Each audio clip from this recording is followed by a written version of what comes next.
I will talk about how can you disable this sign or know how you can do that on your Nextdoor app. So all you have to do in the first, you just go above your photo profile, click on it here.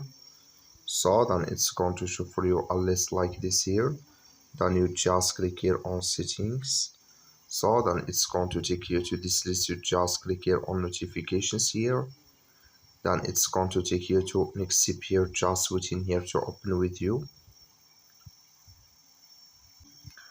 So then here it's going to show for you here like this. So then you just click here on real-time alerts. Just click on it here. Then it's going to take you to this list. Until you will find here the weather channel here. Can you disable it for email, in here for app, in here for Nextdoor notifications. Sorry, like you see color it's gone, that's mean it's disabled with us now. So that's all you have to do. Thank you for watching. Don't forget to support us by liking, subscribe.